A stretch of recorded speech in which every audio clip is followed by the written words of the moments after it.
formalmente al encuentro del día de hoy, que tiene por finalidad hacer la disertación de la tesis doctoral de Carlos Alberto Correa Pérez, titulada Gestión de la Política Pública Educativa en las Zonas Rurales Colombianas, para optar a títulos de doctor en Ciencias Sociales, mención gerencia.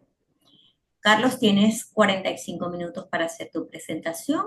Luego tendremos unos minutos para compartir contigo, donde se podrán hacer preguntas, acotaciones, sugerencias para mejorar el documento y conocer algo más en profundidad de tu tesis.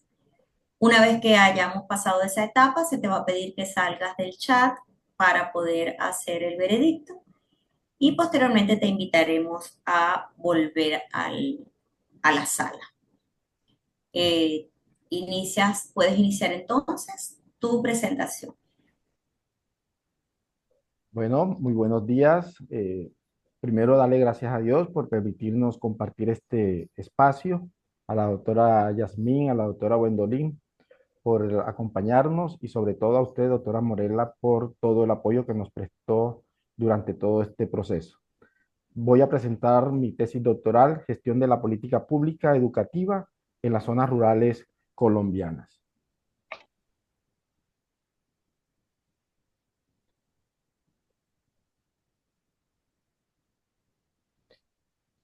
Bueno, el tema educativo ha sido siempre un tema de debate en todos los aspectos a nivel nacional e internacional. Es por ello que instituciones como el Fondo Monetario Internacional, el Organismo Mundial del Comercio y el Banco Mundial han venido diseñando estrategias para mejorar el sistema educativo. En América Latina, diferentes organismos e instituciones preocupadas también por la calidad educativa develan algunas tendencias en los últimos 20 años de cómo ha estado el sistema educativo en los países latinoamericanos a niveles de escolarización, repitencia, desescolarización y deserción. Datos pues que encontramos allí, sobre todo llama la atención el tema de la deserción escolar de los estudiantes de la educación básica y media. En Colombia, por su parte, pues la educación rural, las zonas rurales, conocidas como zonas dispersas, caracterizadas por poblaciones muy pequeñas, donde los servicios educativos se ofertan a través del nivel de los modelos educativos flexibles como escuela nueva, telesecundaria, educación para adultos, ciclos de aprendizaje, entre otros, son los que han venido dinamizando este proceso con cursos, grupos con estudiantes de diferentes, digamos, diferentes grados escolares. En cuanto a servicios públicos, la zona rural presenta algunas brechas frente a los que corresponde a la urbana. La zona rural colombiana, el 80% de su población no cuenta con servicio de gas natural, el 63% no cuenta con agua potable y el 16% carece de energía conectada, pues hoy día se ha ido superando poco a poco el tema de la energía a través de la energía alternativa con paneles solares. Por su parte, la Fundación Empresarios por la Educación presenta un estudio sobre alguna diferenciación de las instituciones rurales con la urbana en términos de asistencia y permanencia. Llama la atención, por ejemplo, que las instituciones rurales tienen una asistencia del 95% frente al 97% de las zonas urbanas, mientras que en permanencia la diferencia es mucho más notable, donde las instituciones rurales alcanzan solo el 48% frente al 89% en las zonas urbanas. En cuanto a servicios básicos, las zonas rurales presentan muchas necesidades, ausencia de baños, las instituciones educativas no tienen baños, carecen de electricidad, internet y teléfono.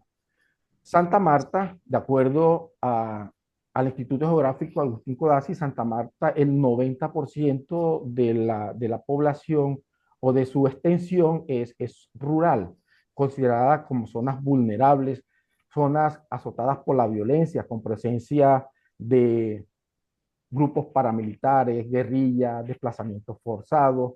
Esto demarca una serie de desigualdad en el sistema educativo. Llama la atención las tasas de repitencia, por ejemplo, que tenemos, que pasamos de un año al otro. En el 2017 tuvimos un 65%, pasamos al 2018 con el 85% de repitencia. Una deserción del 2.8% en el 2017 a un 3.5% de deserción en el 2018. Este escenario son cada vez más factores propios de la política y del funcionamiento de los sistemas escolares los que tienden a explicar diferencias en el logro educativo.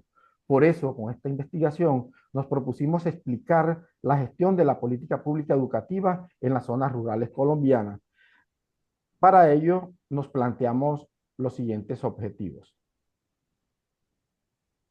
Identificar los elementos de la política pública del sector educativo orientada a las zonas rurales, analizar la gestión de las instituciones públicas del sector rural en Santa Marta, comparar la gestión de estas instituciones educativas y por último proponer una iniciativa de gestión de la política pública para las instituciones educativas rurales del distrito de Santa Marta a partir de las mejores prácticas encontradas. Para esto hicimos una revisión exhaustiva de la literatura que apoyaran teórica y le dieran sustento a esta investigación. En políticas públicas resaltamos los aportes realizados por Salazar. En gestión, pues resaltamos los aportes realizados por Pacheco y colaboradores. Y en educación rural, los aportes realizados por Santa María, Lozano y Villar, pero sobre todo los que nos da el Ministerio de Educación Nacional.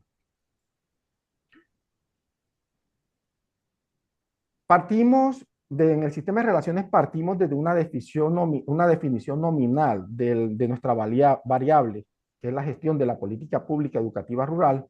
Después nos apalancamos o profundizamos mediante una revisión conceptual para lograr una definición conceptual de esta variable en términos de gestión, asumido para esta investigación como sinónimo de administración, política pública educativa rural, gestión de la política pública rural, para finalmente darle una definición funcional a la variable concebida como la capacidad organizada del sistema educativo colombiano para planificar, organizar, dirigir y controlar la ejecución de la política del servicio educativo en las instituciones educativas rurales ubicadas en el Distrito Cultural Histórico de Santa Marta, respondiendo a las condiciones particulares de diversidad y vulnerabilidad de la población del distrito. Diseñamos un mapa que guió nuestra investigación partiendo desde los objetivos a los cuales posteriormente se les establecieron unas dimensiones, subdimensiones y propiedades que finalmente nos guiaron todo el proceso de la investigación. Desde nuestra posición epistémica, desde la fundamentación axiológica, nociológica y ontológica, el enfoque de nuestra investigación es cualitativo, con una visión sistémica compleja de la realidad de alcance explicativo de nivel medio, ubicado en el paradigma cultural de la posmodernidad. Nuestra investigación tuvo un enfoque cualitativo con un diseño no experimental transaccional con alcance explicativo. Trabajamos con dos unidades de análisis. Una primera unidad de análisis fueron los documentos contentivos de la política pública dirigida a la educación rural en Colombia. Y allí, en esa unidad de análisis, nuestras unidades de observación fueron la Constitución Política de Colombia de 1991 y demás leyes y decretos que tienen que ver específicamente con la educación rural en los niveles de educación básica y media. Nuestra segunda unidad de análisis fueron las instituciones educativas rurales del distrito de Santa Marta, ubicadas en el sector de la Troncal del Caribe. Las unidades de análisis las unidades de observación en esta unidad de análisis fueron los rectores, coordinadores, docentes y los documentos institucionales como el proyecto educativo institucional, el informe de autoevaluación, el plan de mejoramiento y el informe de gestión de los años 2020, 2021 y 2022. Como unidades de recolección, como técnica para la recolección de la información, utilizamos la observación y análisis de documentos, entrevistas semiestructuradas y grupos focales.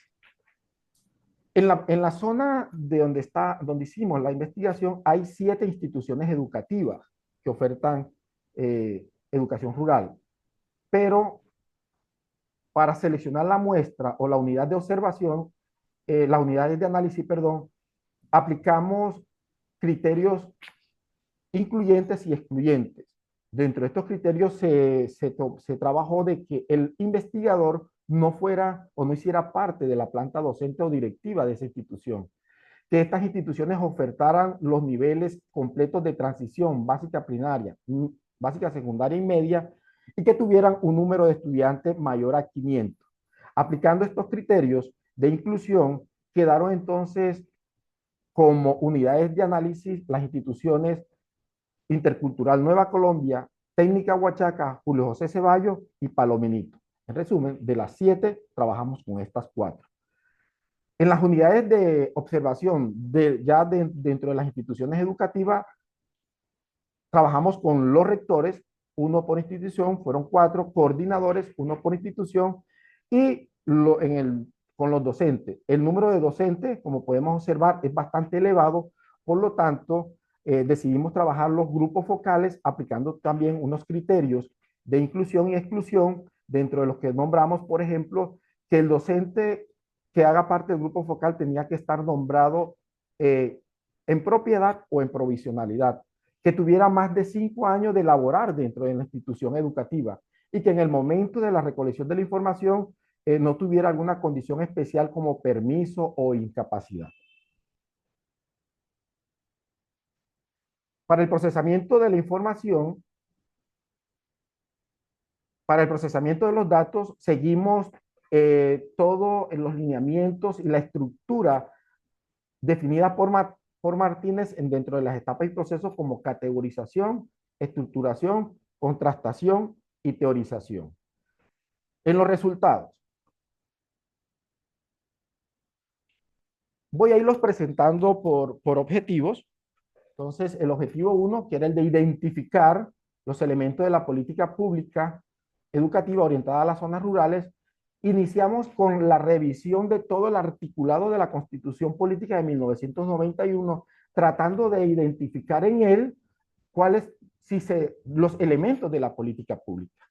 Para ello elaboramos una matriz donde hicimos una definición, perdón, sacamos una esencia de esa política, los artículos donde se ubicaba esa esencia, y finalmente de ese trabajo salieron 4 propiedades derivadas de la tentativa, ubicadas dentro de la Constitución. Las propiedades: derecho de la educación, formación integral, derechos sociales, económicos y finalidad social del Estado, que son las propiedades que nos sirven como base o partida para la primera parte del objetivo número 2.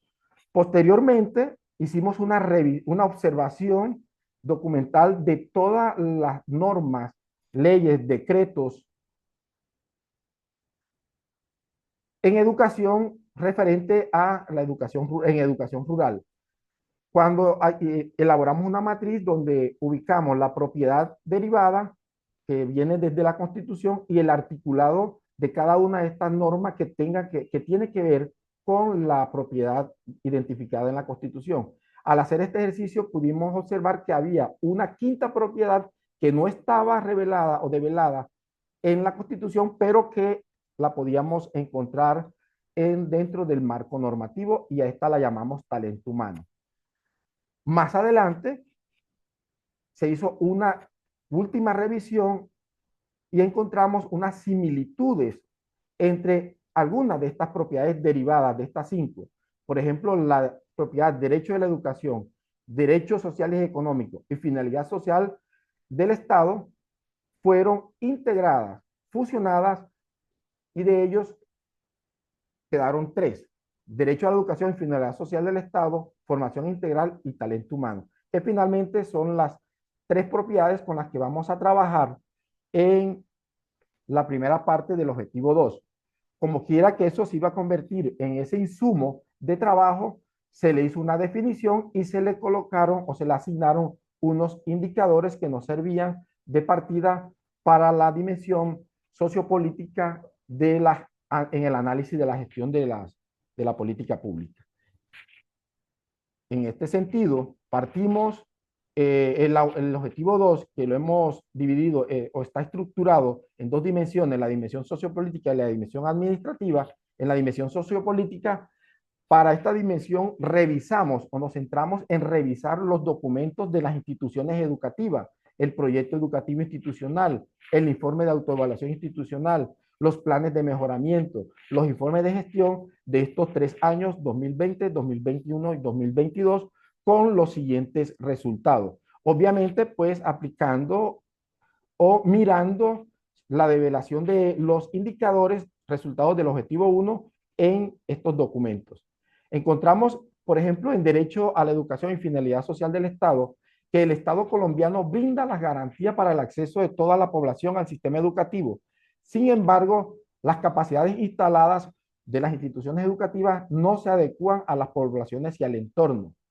Presentan deficiencias en la infraestructura, hay falta de maestros, poca capacitación en el tema de modelos educativos flexibles para la educación rural y hay ausencia de programas sociales para el acceso y permanencia. En formación integral encontramos que el Estado ha definido estrategias de inclusión y convivencia en entornos escolares, favoreciendo condiciones de igualdad y dignidad. Sin embargo, la investigación muestra que las escuelas carecen de programas alineados con esta estrategia, que las escuelas carecen de planes de estudios alejados a la realidad de su contexto. Sin embargo, se develó que algunas de estas instituciones presentan alianzas estratégicas para de una u otra manera superar estas deficiencias. Y en talento humano se encontró que el Estado define sus normativas, programas de incentivos a los docentes rurales, de acuerdo con los documentos observados. Los incentivos sí llegan a los maestros, tales como bonificaciones, cursos gratuitos y becas. Sin embargo, hay condiciones internas que pueden favorecer o dificultar la práctica pedagógica. Por ejemplo, podemos resaltar, encontramos cursos o salones con un número de estudiantes superior a lo que la norma establece. Ahí hay carencias de espacios como laboratorios, bibliotecas, materiales tecnológicos para el proceso de la enseñanza y el aprendizaje. Finalmente, para esta dimensión, si la colocamos en términos de Salazar y mirar si en efecto la política da respuesta a la problemática y demandas educativas de la zona rural, se observa que el marco normativo parece contener algunos elementos necesarios, pero en la práctica queda solo en el nivel de formulación.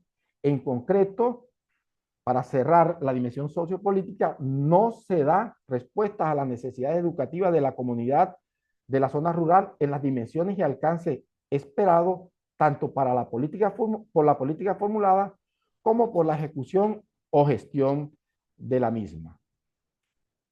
La segunda parte de este objetivo es la dimensión administrativa, la categoría administrativa, y para ello trabajamos con 3 unidades de observación. Los directivos docentes, los cuales le aplicamos unas entrevistas semiestructuradas a los docentes, que trabajamos grupos focales, y los documentos institucionales, donde trabajamos con la observación documental, pero esta vez en torno o alrededor de las funciones de la gestión: planificación, organización, dirección y control. ¿Cómo se hizo el proceso para la dimensión administrativa? Un primer momento se construyó el insumo principal para la elaboración de las preguntas asociadas a las funciones del proceso administrativo. Con estas preguntas se construyó el instrumento, o sea, se construyeron el documento para la entrevista y el documento para los grupos focales. Un segundo momento, los resultados tanto de la entrevista como de los grupos focales fueron transcritos de una forma literal. Y un tercer momento se hizo una lectura general para familiarizarse con los resultados de cada una de ellas. Luego se hizo una lectura más detallada centrándonos en el contenido de las respuestas. Para la observación documental se procedió a revisar nuevamente los documentos con los que habíamos trabajado la dimensión sociopolítica. Entonces, nuevamente revisamos esos documentos, pero a la luz ya de los elementos de la política pública para cada una de las propiedades y subcategorías de la gestión. Los resultados de la entrevista, de los grupos focales y de la observación fueron triangulados, estableciendo relaciones, conexiones entre el discurso de los entrevistados, las opiniones de los grupos focales y la información extraída de los documentos en matrices de observación y tablas. Aquí pues construimos alrededor de unas 40-45 tablas y matrices donde develamos los resultados por cada uno de los instrumentos y por cada una de las funciones de la gestión.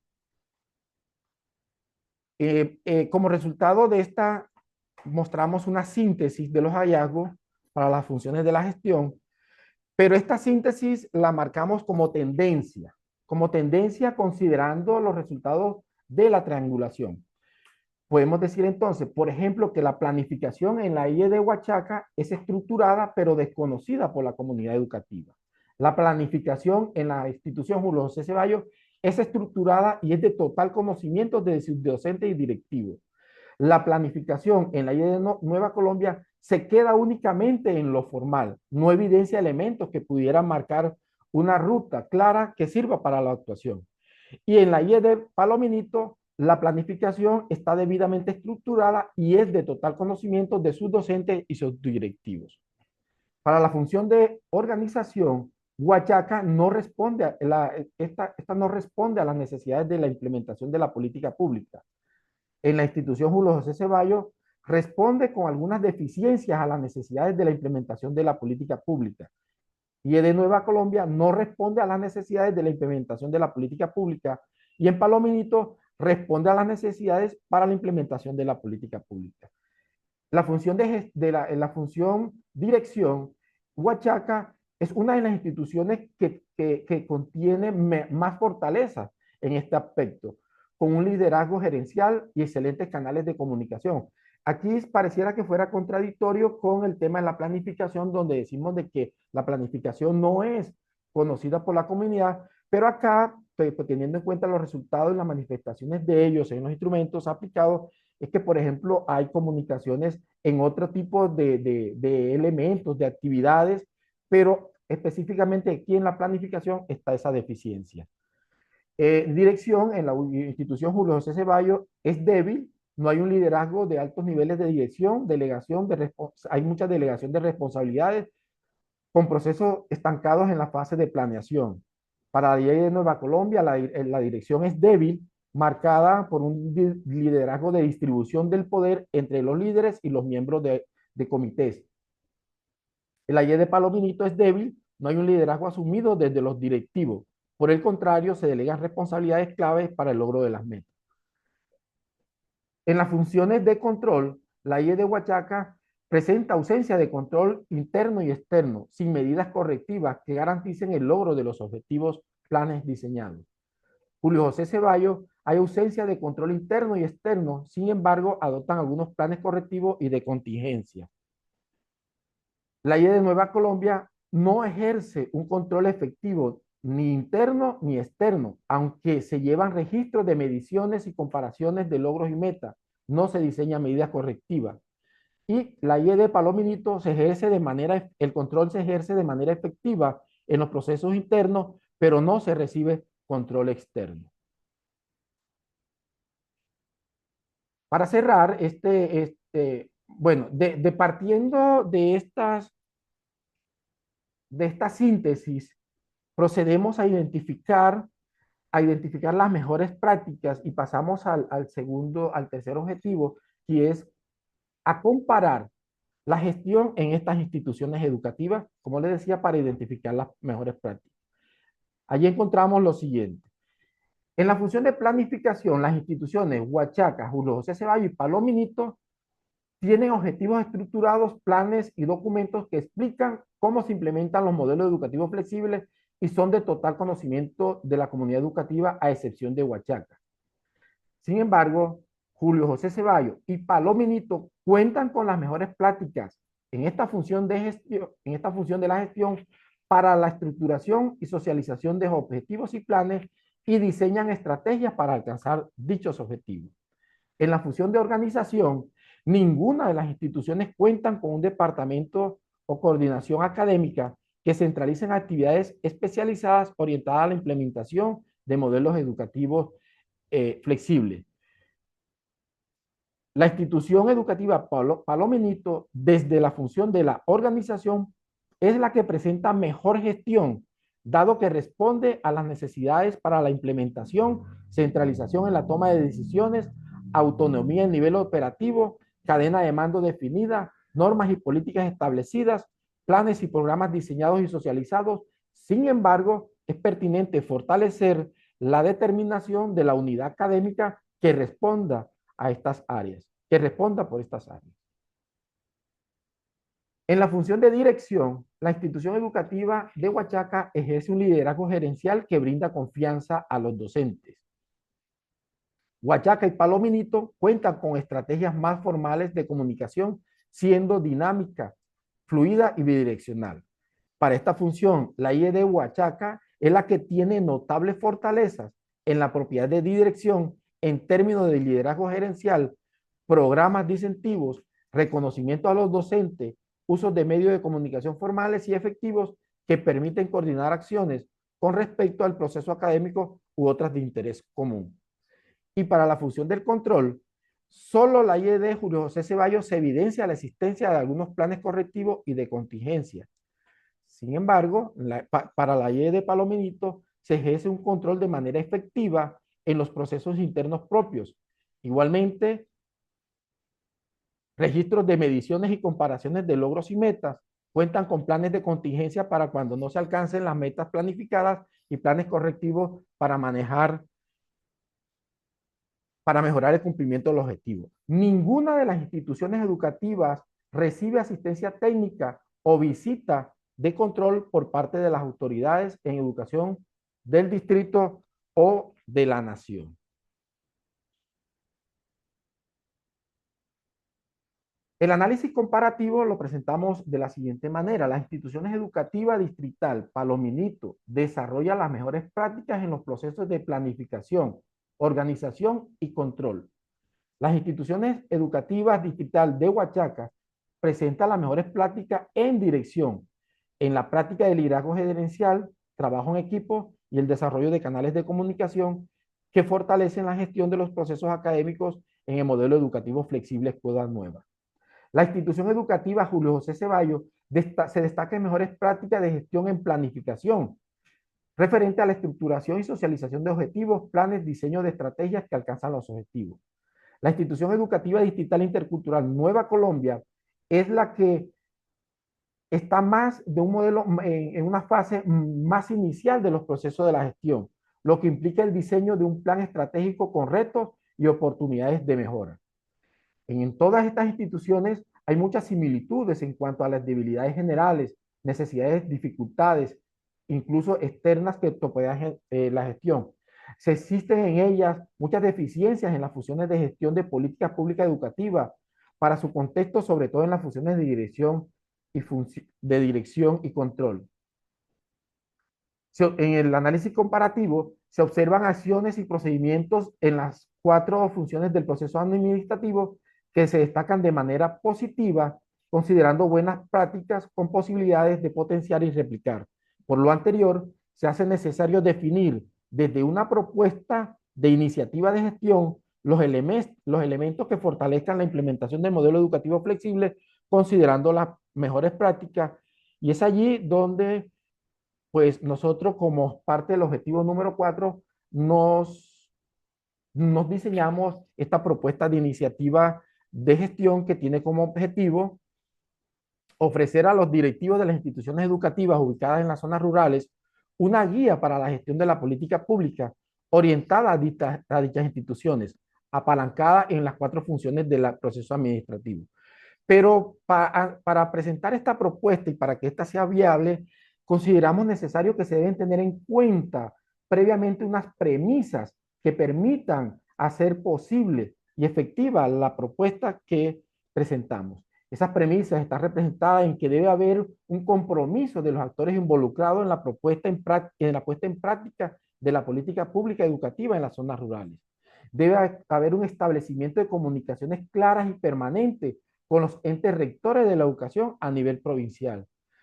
Debe haber conocimiento del contexto de las instituciones rurales, sus posibilidades y sus limitantes.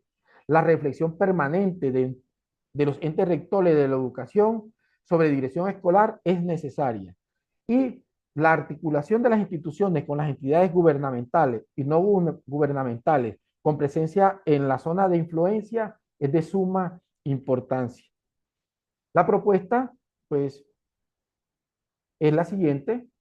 Nuestra propuesta de iniciativa de gestión para la función de planeación se deben elaborar planes estratégicos con objetivos, estrategias y metas alineados con el PEI, los fines de la educación y los planes de desarrollo. Se debe adoptar un plan de inversión que apoye todo el proceso de la gestión de los modelos educativos flexibles al interior de las escuelas rurales.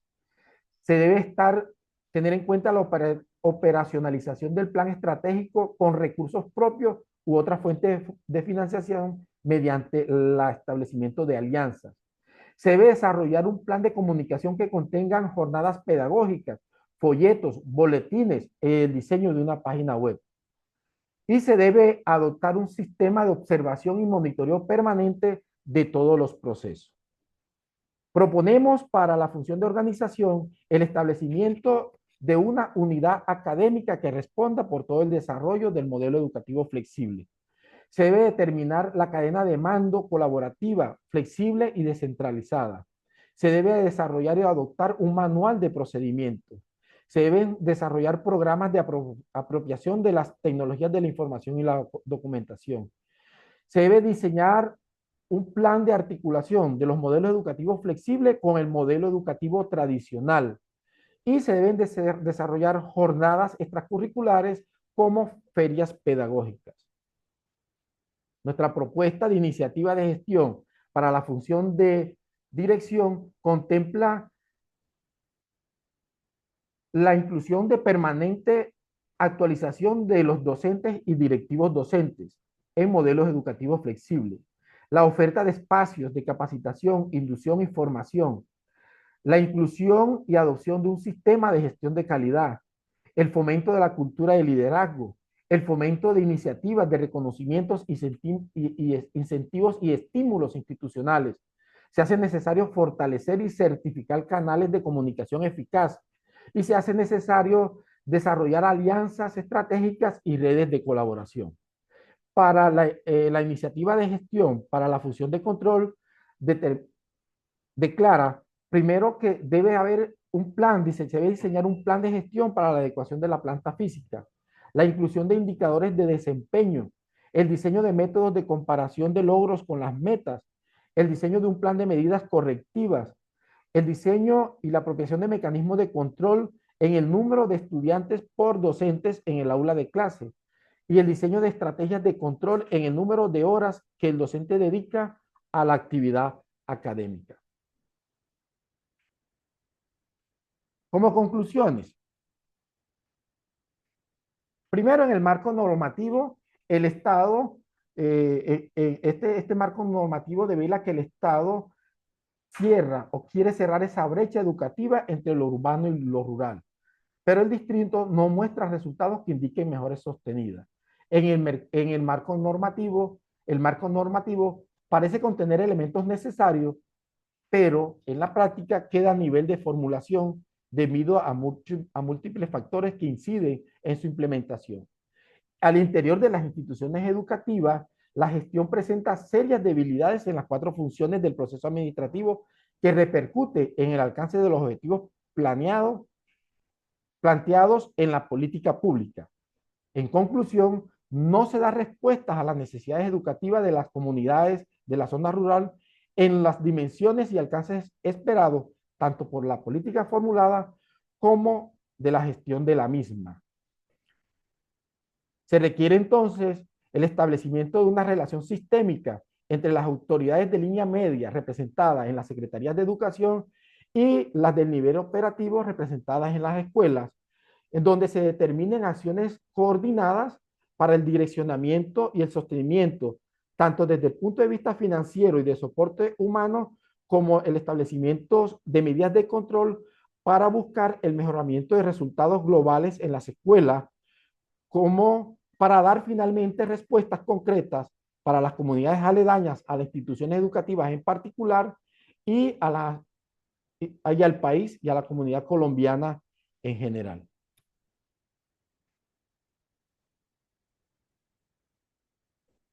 Al interior de las instituciones educativas, la realidad exige replantear la forma en la que se viene abordando la gestión de las escuelas rurales.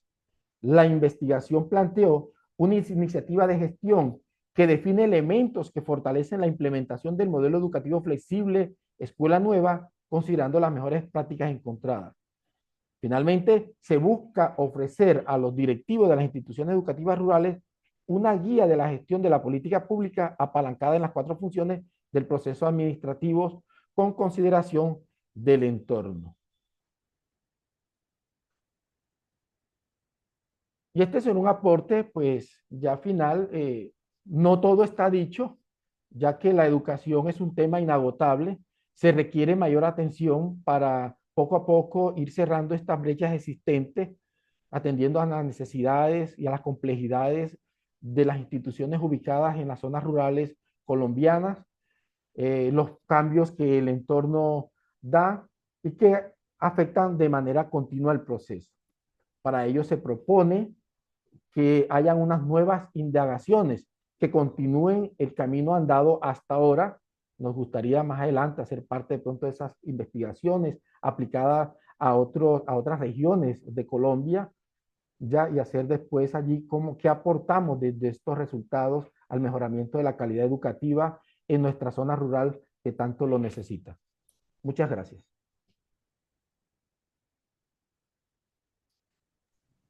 Gracias, Carlos, por compartirnos tus resultados. Pasamos entonces al proceso en el que las doctoras Jazmín y Gwendolyn pues te harán tus preguntas, observaciones o lo que ellas crean pertinente. No sé quién inicia. A ver, Estamos Jazmín, quedando en fin. a ver, Jazmín, inicia, pero ajá, ya ahora sí tienes el micrófono activado. No te escuchamos, Jazmín. No se Doctora Jamil. escucha. Inicia Wayne. Ahí, Eso fue lo Creo que le vi. escuché que comienzo yo, ¿cierto? sí, ajá. Ya. Listo.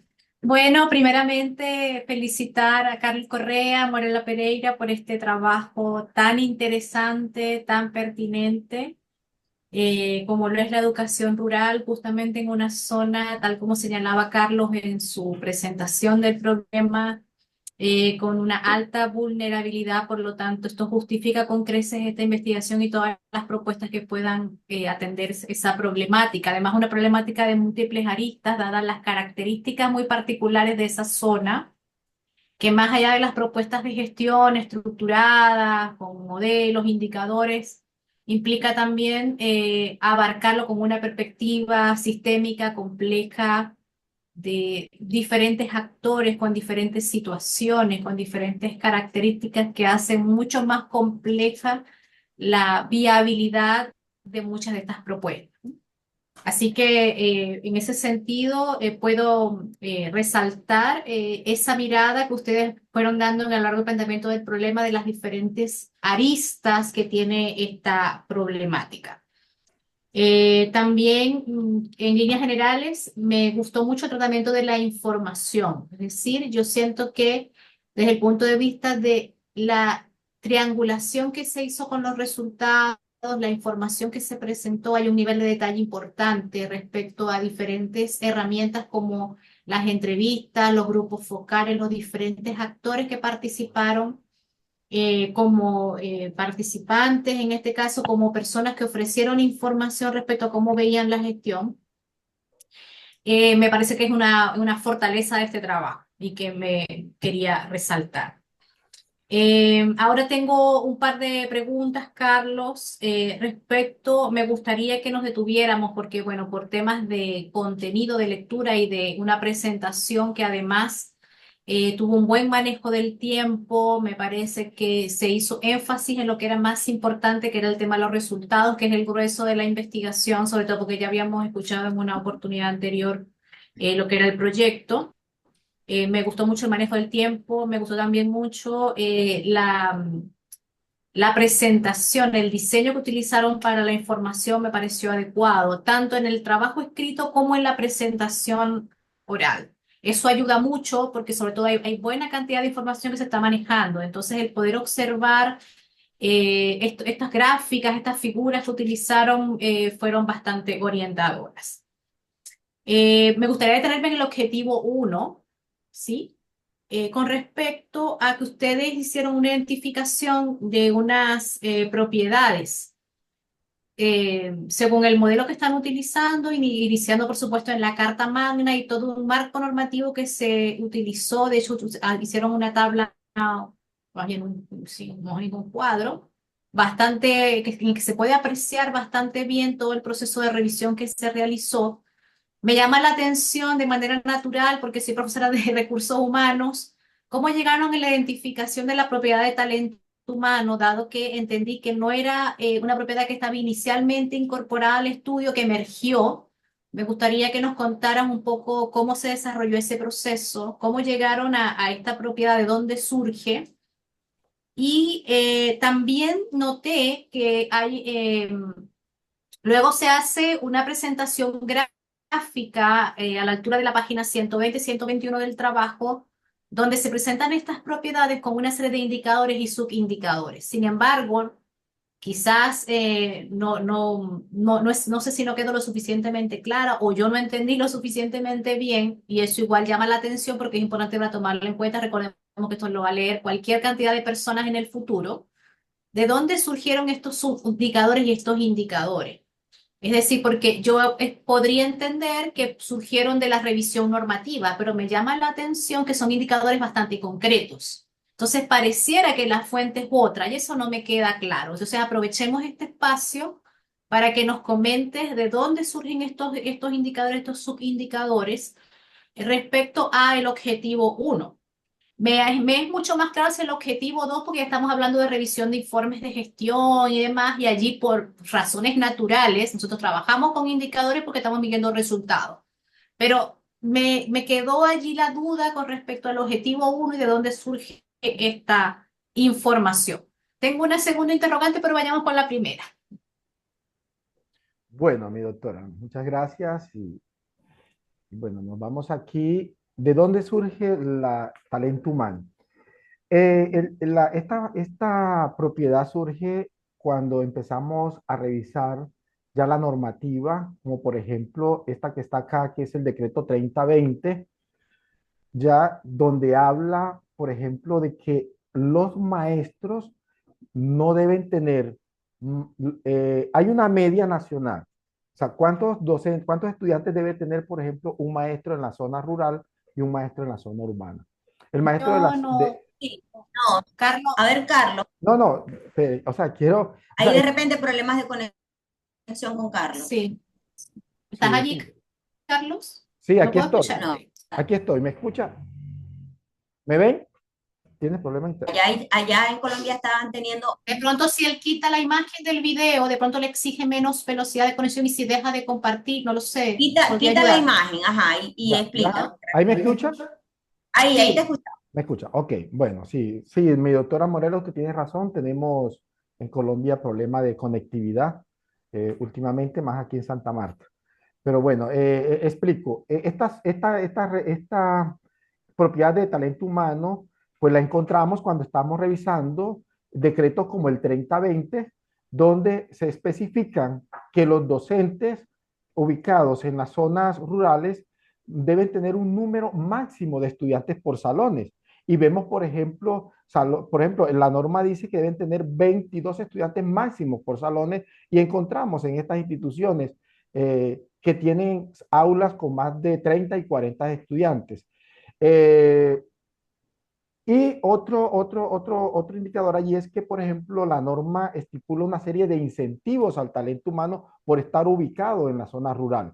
Esos incentivos es un 15% de sobresueldo, o sea, el sueldo básico más el 15% por estar en esa zona rural de difícil acceso, entre otros hallazgos que están en la norma. Por eso, pues, la categorizamos allí. Y bueno, esto tiene que ver con la motivación y del talento humano, y de ahí surge esa quinta propiedad de la norma. Entonces, aquí están los artículos en la ley 715, en los decretos, todos los que tienen que ver con el fortalecimiento y la motivación de los docentes para que permanezcan en las zonas rurales colombianas.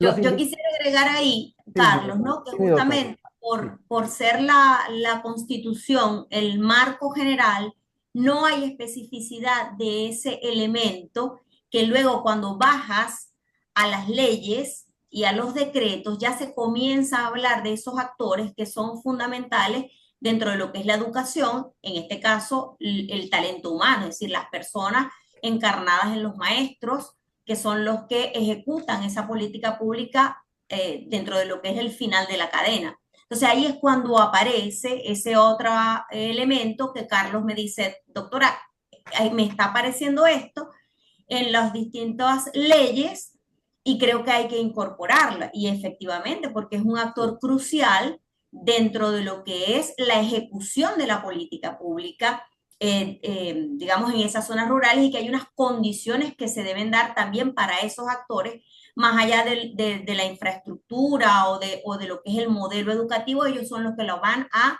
ejecutar. Y ahí es cuando realmente aparece esa variable, ese elemento, vamos a decirlo así, y Carlos lo identifica y dice, hey, tengo esta otra, vamos a incorporar. Muchas gracias, mi doctora. La otra parte de la pregunta es sobre los indicadores de cada uno de estos tres elementos. ¿De dónde surgen? Yo llevo 19 años de ser directivo docente en la zona rural, de donde se hizo esta investigación. Soy rector de una de las instituciones educativas que fueron excluidas precisamente por ese criterio. Entonces podríamos decir que con base mucho en esa experiencia, con base de pronto en unas revisiones documentales, unos acuerdos con la doctora Morela también, nuestra tutora, eh, y otros elementos que pudimos ir identificando, ir ubicando estos indicadores. Le confieso, doctora Gwendolyn, no fue un trabajo sencillo, nos costó mucho tiempo precisar para cada uno de esos elementos, porque usted tiene razón, no hay una literatura que me diga esto vamos a mirar aquí, aquí, aquí, esto así, pero entonces tocó tomar la experiencia, consultar a otros investigadores, con la doctora Morela, llegar a unos acuerdos allí para poder identificar e ir ubicando estos indicadores en cada uno de estos elementos y propiedades, pensando en que ellos se iban a convertir en los elementos para la revisión de la dimensión sociopolítica de la investigación. Entonces, ¿qué queremos mirar nosotros en la dimensión sociopolítica? ¿Qué queremos o qué aspiramos a encontrar en esa revisión documental, de esas revisiones de los documentos internos de las instituciones educativas? Entonces, ¿qué podemos encontrar si revisamos allá? Y eso es donde surgen estos indicadores. Doctora Morela, si tiene... Sí, realmente allí fue un trabajo de hormiga de Carlos, porque cuando yo le pedí, pero tienes que definir cada uno de estos elementos para saber cómo lo vas a desagregar en indicadores que te permitan después ir en esos documentos uno a uno buscando esos elementos que de alguna manera me den el dato, la información. ¿Cómo la vas a buscar? Porque no podemos decir derecho a la educación y flexibilidad social del Estado, pero ¿qué vas a buscar?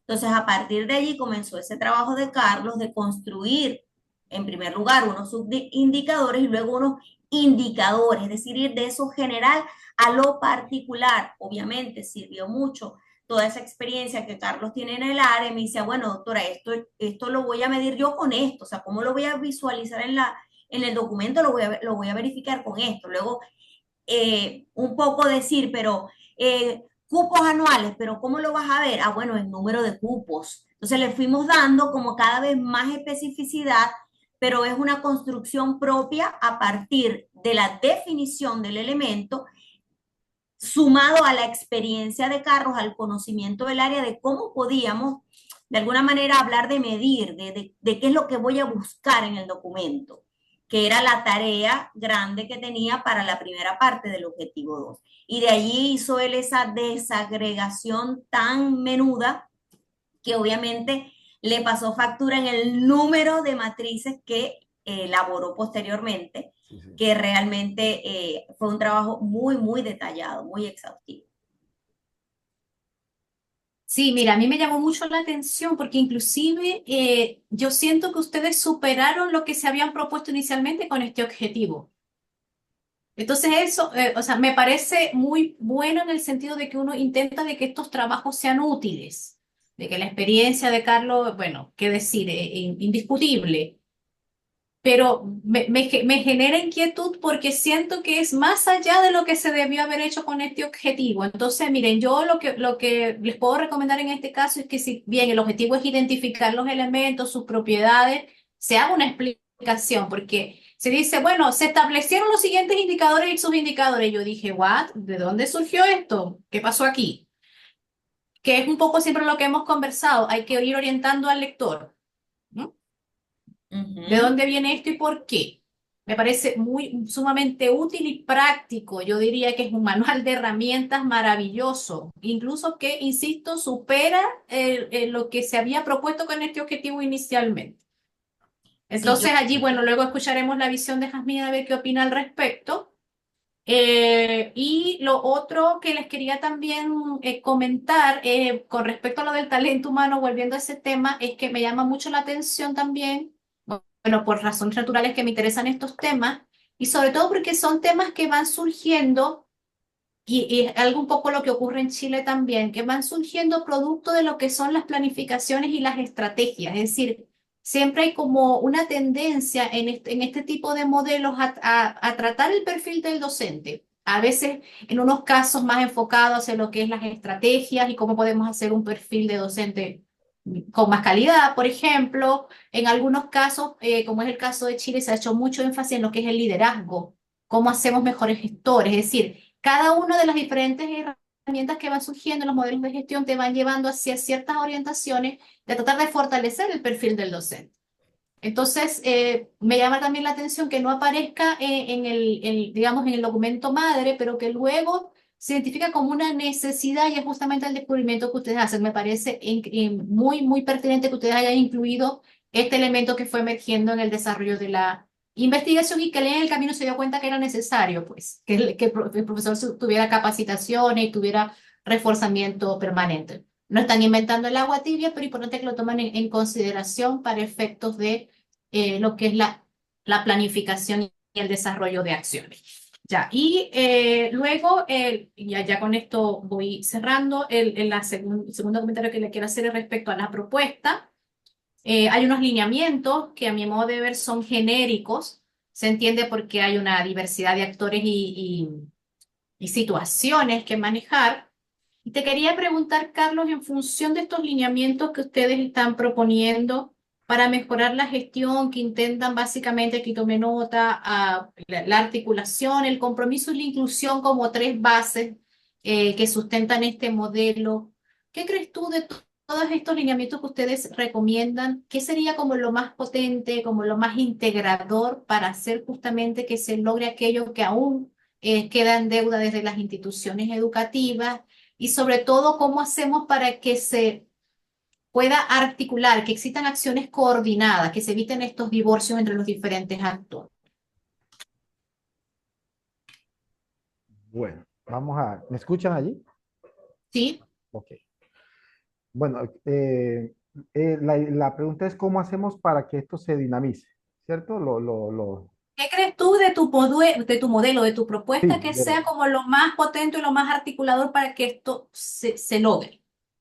bueno, ahí lo develábamos dentro de las conclusiones, es que sentimos que hay un divorcio entre las escuelas, Secretaría de Educación y lo que surgen desde los lineamientos del Ministerio de Educación Nacional. No hay un acompañamiento al sector rural en Santa Marta por parte de Secretarías de Educación. O sea, en la zona rural se siente sola, abandonada en ese sentido.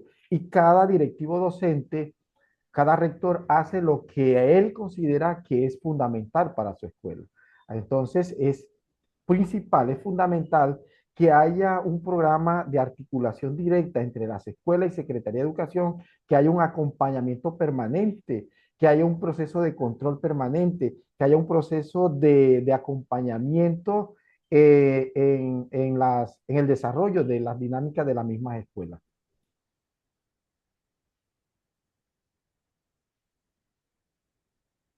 Gracias, Carlos. Voy a dar entonces el pase a Jazmín para que también nos retroalimente respecto a lo que un poco ya yo he ido adelantando. Gracias, Wendo, gracias. No te escuchamos, Asmí, Ella nos escucha, pero ¿Nos todavía no. escuchas? Sí. pero no te escuchamos a ti. Oh, cielos. No me Ahí- escuchan. ahora sí, Sí, ahora sí. ahora sí. Hay como Ah, un ok. cable ahí que hay que mover. No, lo que pasa es que cuando habla Carlos me tengo que poner esto, porque si no, no lo escucho a él. Lo demás lo escucho bien, pero a él no lo escucho a menos que me pongan los audífonos. Entonces los tenía puestos, entonces no tengo el audio, bla, bla. Todo un complejo sistema. Ok, bien, en primer término tengo que decir que coincido 100% con la doctora Gwendolyn Suárez, ¿verdad? Tanto en su felicitación como en su comentario sobre lo que significa la tesis y ese tema de tesis, no solo para Colombia, sino para toda América en general, ¿no? Al menos Latam, ¿no? Al menos Latinoamérica. Porque tenemos unas grandes zonas rurales. Bueno, en realidad en Colombia no es tan grande aparentemente, de acuerdo con los porcentajes que dio Carlos, pero hay otras zonas de Latinoamérica que tienen unos grandes, como Perú, Ecuador, grandes porcentajes de ruralidad y necesita hacerse investigaciones de este tipo. Y bueno, felicitaciones a ambos por el trabajo. Voy a retomar, ya que Gwen acaba de hacer dos preguntas, antes de yo pasar, digamos, a otros comentarios, quiero retomar eso que está fresquito, ¿no? Primero, lo que habló Gwen sobre me disculpe el Gwen, la doctora Suárez,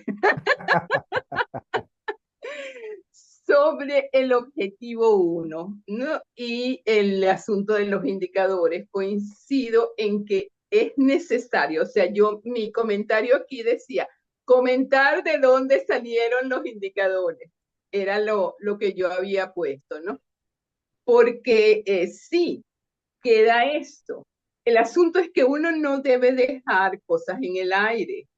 ¿Por qué? Porque siempre tenemos que orientar al lector. La idea es que se pueda replicar, que alguien agarre en Perú o en Ecuador y trate de ver si puede replicar la investigación. Y para eso, pues, necesita guía. Y cada tesis es una guía. Entonces, hay que decirlo, hay que decir, se hizo una revisión documental a partir de la definición, se extrajeron los elementos de la definición y se revisaron con la normativa que existe para ver en dónde había las coincidencias de estar midiéndolo, porque evidentemente nadie había sacado estos elementos constitucionales, por lo tanto, no es que están allí, esto con esto, no.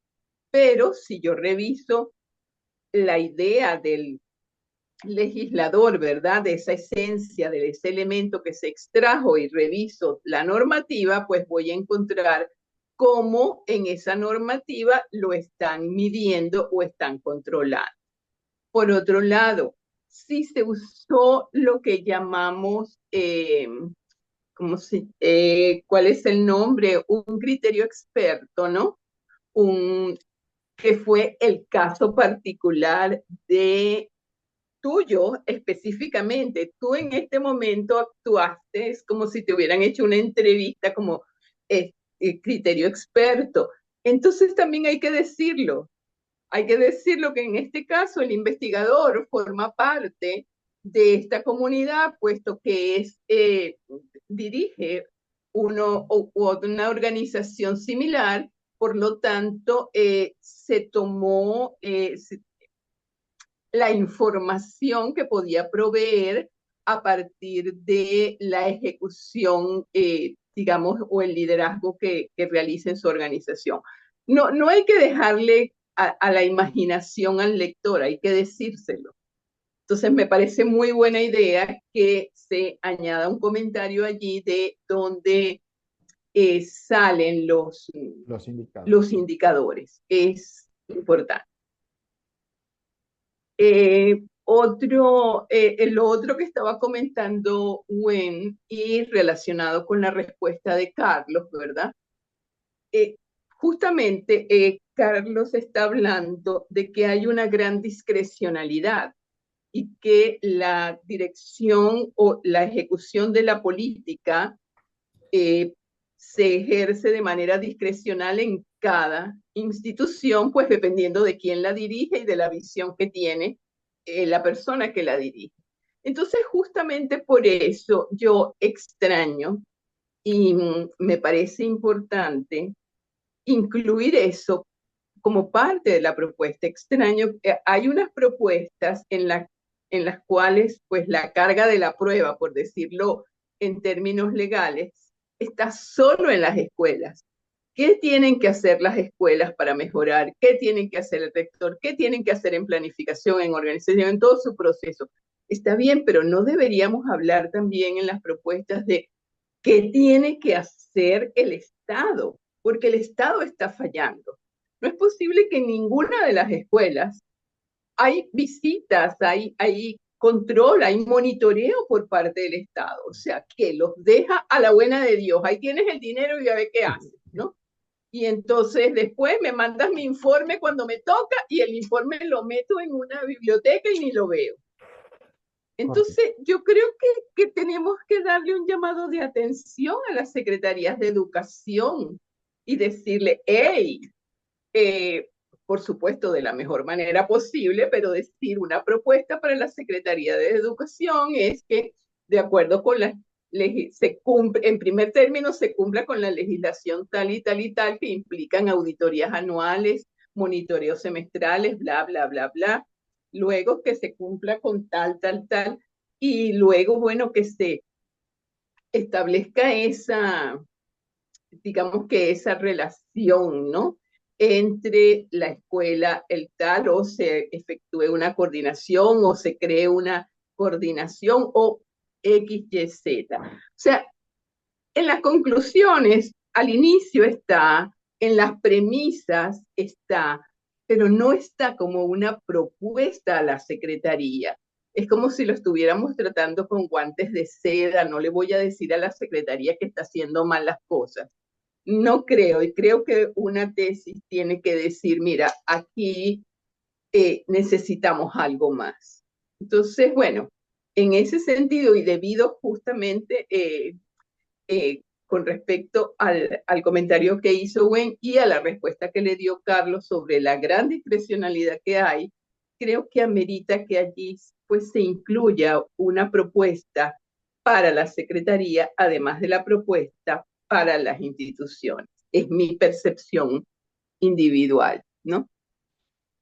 Bien, esos son los comentarios de Gwen para cerrar con lo que Gwen había dicho. De todas maneras, yo tengo el documento se lo voy a enviar a la doctora Morela Pereira, ¿no?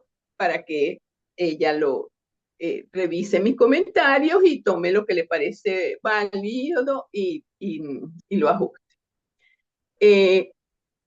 Yo tengo una preguntita, después les comento sobre las cuestioncitas de forma, etcétera, ¿no? Pero tengo una preguntita que me hizo mucho ruido y quisiera, como no soy del medio ni de Colombia,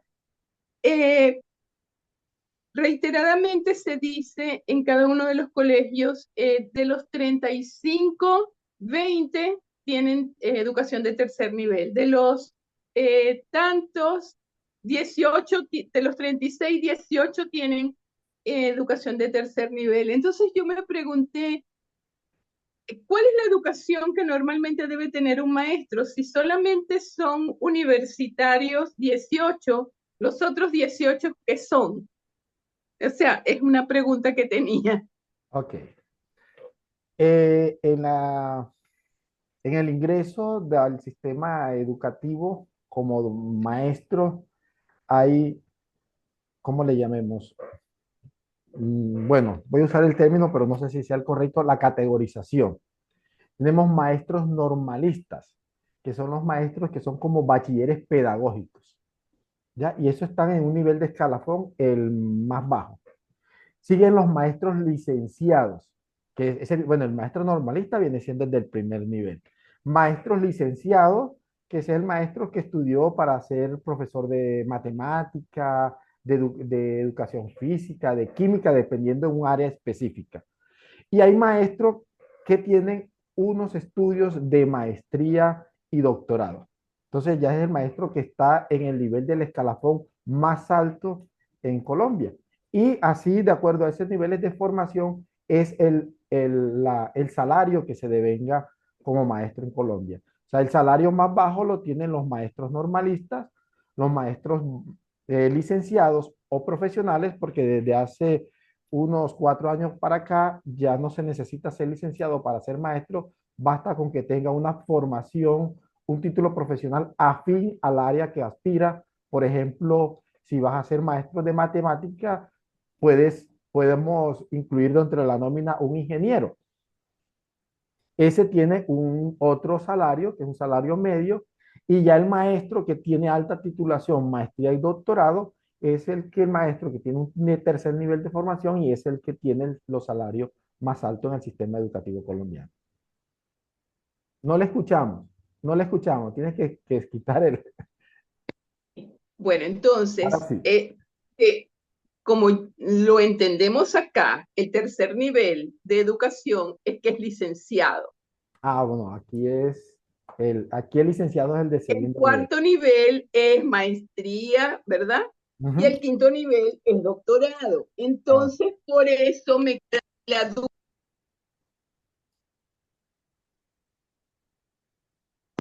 ¿Qué quieres decir tú con tercer nivel de educación? O sea, no son licenciados, son todos no, normalistas. no, Ah, no. ya va, espérate que tengo que poner porque si no, no te escucho. Santo Dios. Bueno, mi doctora, ahora sí, ¿me escucha? Bueno, yo le explicaba, mire, los niveles de formación, los niveles tienen que ver con la formación. El maestro de primer nivel es el maestro que es normalista. O sea, que hizo No, un... estoy Ah, preguntándote qué quieres decir tú con tercer nivel educativo. O sea, cuando yo lo leo, ujú. tú dices eh, qué cantidad de docentes tienen tercer nivel. El tercer nivel al cual te refieres allí es el tercer nivel educativo, es decir, que son licenciados, Licenciado, No, ¿no? o lo que quieres decir es que están en el escalafón de tercer nivel. no. Entonces creo que ahí tengo una Bueno, confusión. bueno, vamos a ¿Qué es lo que aclararle, quieres vamos decir? a No me aclarar. hables todavía, no me Bueno, hables sí, sí. todavía. ¿Qué es lo que quieres decir cuando hablas de, déjame ver, dice, X cantidad de docentes tienen tercer nivel? Entonces, yo creo que como esto es internacional, como esto va para muchos sitios, como esto lo lee cualquier persona de habla hispana.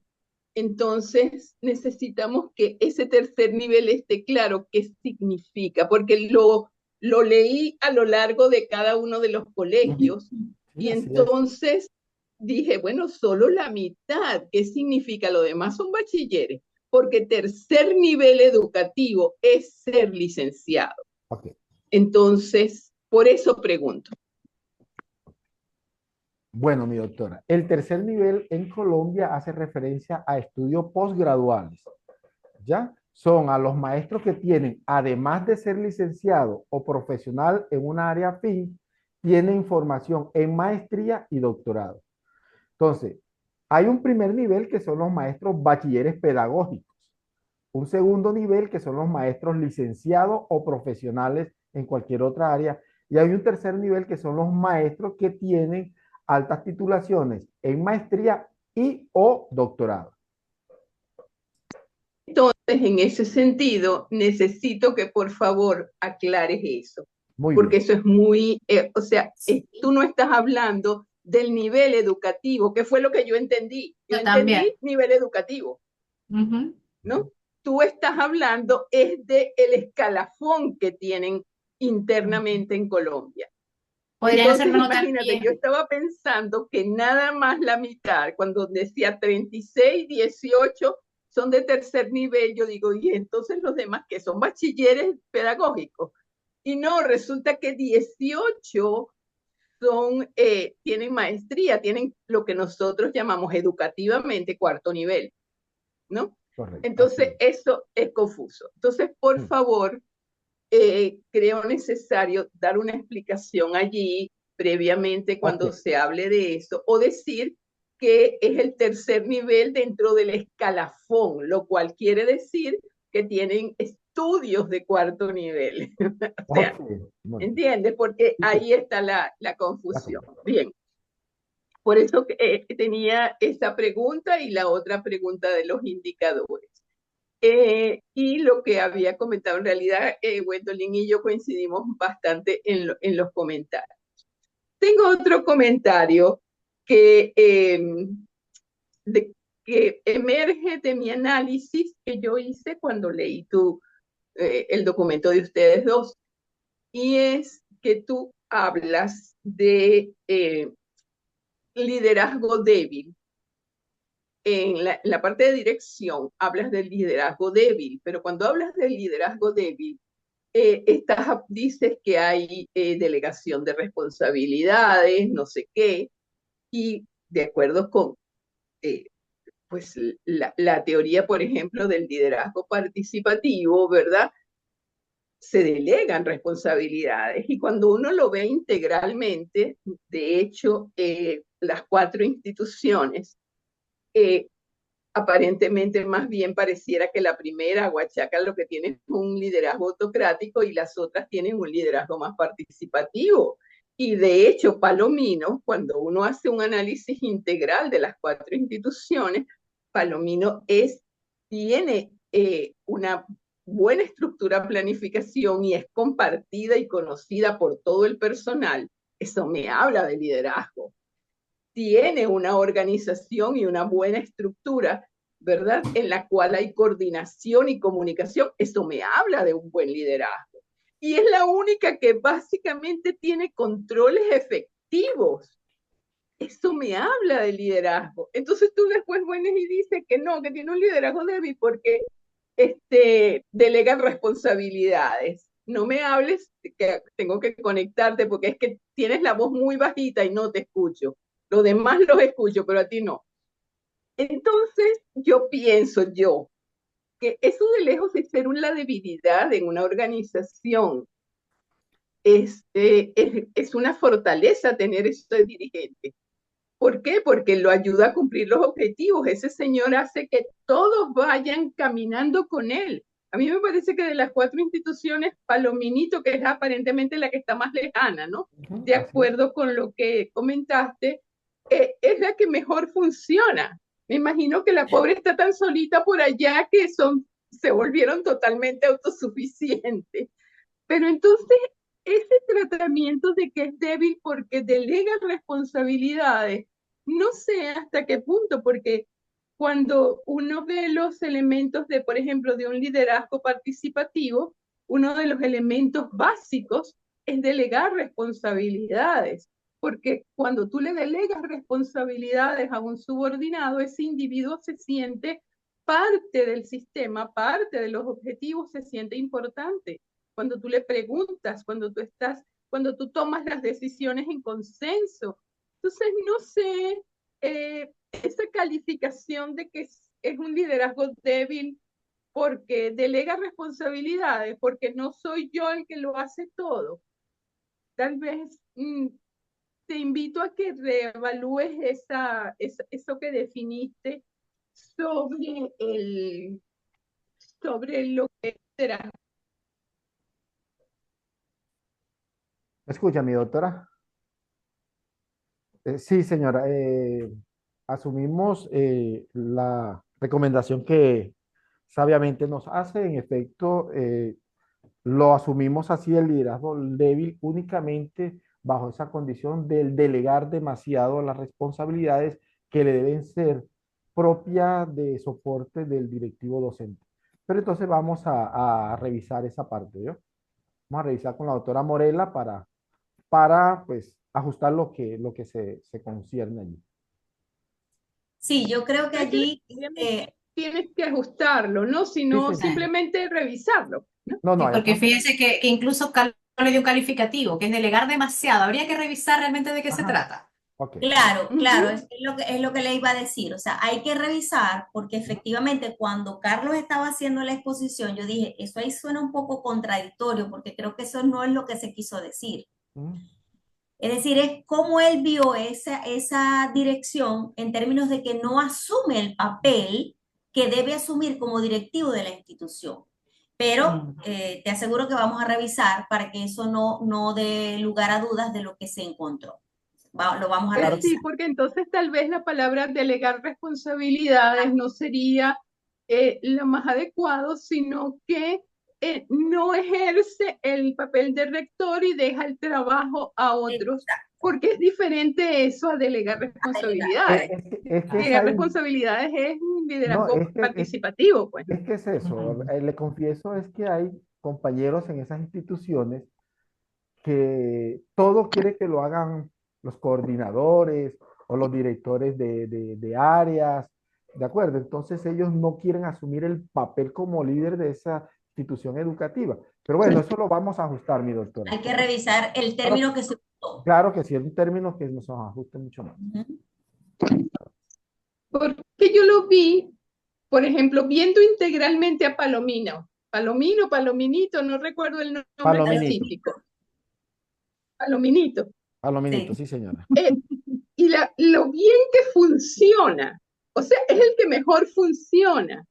Entonces, una organización que no tuviera un liderazgo podría funcionar así de bien, Ah, tiene sí. bien la planificación, bien la organización, bien el control, hay excelente comunicación. ¿Cómo todo eso pasa y está a la deriva? No sé. Eh, Sí, me hizo ruido. Eso fue lo que de Sí, alguna hay que claro. manera me hizo Tiene revisar. toda la ruido. razón ¿Eh? allí. Sí, señora. Bien. Eso es algo que sí que quería comentarle. En términos generales, por supuesto, vi una gran diferencia entre los primeros tres capítulos y el último capítulo en cuanto a redacción, ¿no? Me pareció muy nítida, muy impecable la redacción en los primeros tres y en el cuarto me parece que hay que como que revisar un poco, ¿no? Por supuesto hay que ajustar las normas luz, señores, se lo puse allí en el documento, ¿no? Porque, ajá, es de la Universidad del Zulia, pues, ¿no?